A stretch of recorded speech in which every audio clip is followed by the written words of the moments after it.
Arogansi juru parkir liar yang ternyata ilegal semakin meresahkan masyarakat. Terlebih memungut tarif tanpa dibekali karcis dan tanpa identitas resmi. Bahkan ada kesan memaksa para pengendara untuk membayar dengan tarif yang tidak sesuai ketentuan. Keberadaan juru parkir liar dianggap menjadi pemeras bagi warga, terlebih mengandalkan kekuatan dan jiwa premanisme.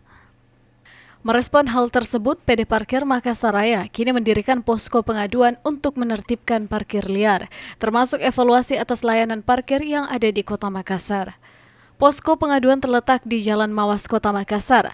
Warga dapat datang langsung ke posko pengaduan. PD Parkir menegaskan jika tarif parkir sesuai aturan yang berlaku yakni Rp1.000 untuk kendaraan roda 2 dan Rp2.000 untuk kendaraan roda 4 mobil. Sayangnya di berbagai titik di Kota Makassar kini ditemukan tarif yang fantastis bahkan hingga mencapai Rp10.000. Sejauh ini warga terpaksa membayar parkir lebih dari tarif yang ditetapkan lantaran ada oknum jukir yang menetapkan harga tersendiri.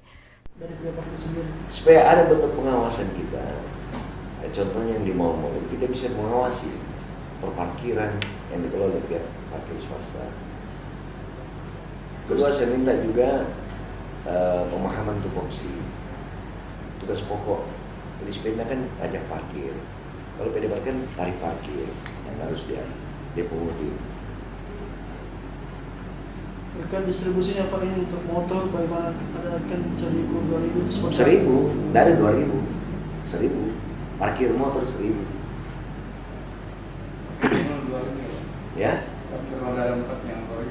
Parkir, ya, roda 2.000. Penertiban terhadap juru parkir perlu dilakukan terutama dalam memberikan edukasi sosialisasi, memberikan kenyamanan bagi warga.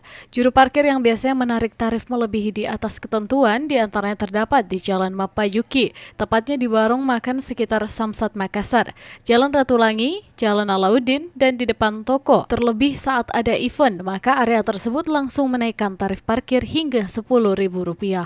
Ira, Fajar TV.